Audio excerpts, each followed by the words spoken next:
doing business in Africa. You can't afford to be without Africa Investor. I'm going to now give the floor for some keynote remarks from His Excellency Wamkele Mene. Over to you, Wamkele.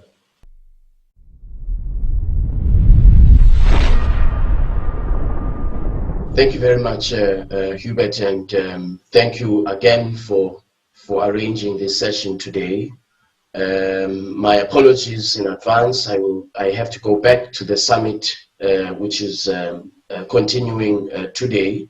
The Heads of States Summit is scheduled to end later this evening. Yesterday was truly a historic day. The Heads of States directed that from the 1st of January 2021, that Africa should start trading under new trade rules that will apply to 34 state parties. We now have 34 countries who have ratified the agreement. As of yesterday morning, Nigeria was the 34th country to deposit their instrument of ratification. We congratulate the government of Nigeria for their readiness to accept the obligations, the legal obligations of the agreement. Of course, it comes with rights also, that countries have access to new markets under the agreement. So we're very, very much encouraged by the number of countries that have ratified the agreement. My intention is that by July of next year, that we have about 40 to 45 countries who would have ratified the agreement by the mid-year summit of Heads of States in July. In my remarks to the Heads of States yesterday, I made 2 points which are related to our discussion today. The first point was that women, young Africans, are absolutely key to implementation of this agreement, so that we are able to make sure that it is inclusive and that it has shared benefits, and that it contributes to shared growth on the African continent. And as you said in your remarks, by far the majority of Africans are employed in small medium enterprises. Young Africans who run their own businesses, women who are the drivers of either the informal economy or small medium enterprises. And so we've got to find innovative digital enabled tools to make sure that we reach these millions and millions of Africans and that they too can be part of the story of trade liberalization on the African continent. The second point that I made to the Heads of States is that we will work hard to bring in to fast track phase 2, part of phase 2 of our negotiations, which is e-commerce and digital trade.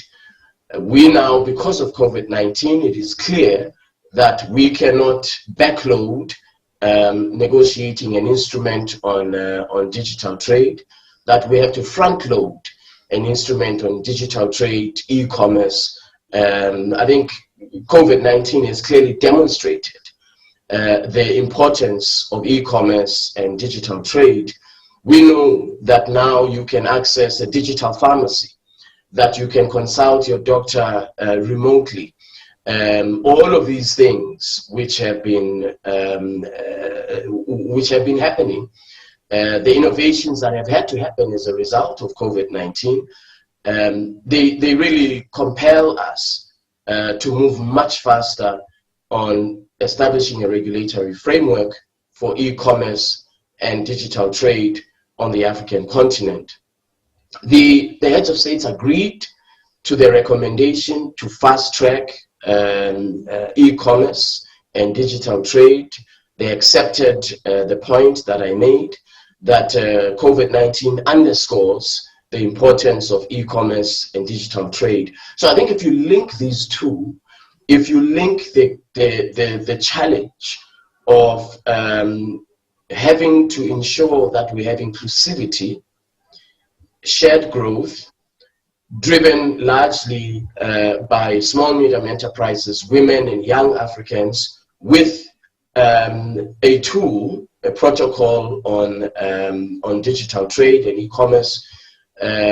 It becomes quite clear that these platforms are absolutely imperative. And so I look forward to working with you, the private sector. I think we agreed in our last session earlier in the year that we will work together to explore some of these challenges that are related to digital platforms and e-commerce. We had very good discussions also with the Director General of the World Customs Organization about how we can place on digital platforms some of the customs-related procedures, how we can streamline our customs procedures. We already have a mandate to do that, and the mandate is in the agreement. It is in the annex on transit, on trade facilitation, and customs procedures. But of course, the agreement is silent on the manner in which you actually provide a platform for such harmonization.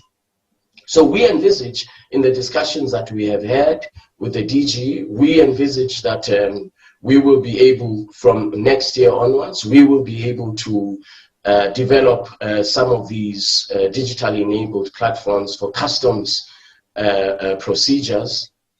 I think that it should be possible to have a single window on a digitally enabled platform, so that if you are a trader, you can reach the certificate of origin, which has been provided in a secure manner using blockchain and other means.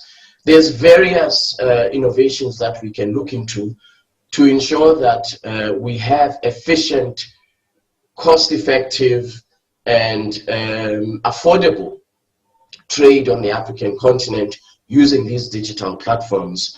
And so on the 20th of November here in Accra, we hosted heads of customs authorities. And this was one of the issues that was at the fore of the agenda when we hosted them. And that was, how do we rapidly move to a digitally enabled platform for customs procedures. So I think there's a lot of hard work ahead of us, very exciting opportunities for collaboration.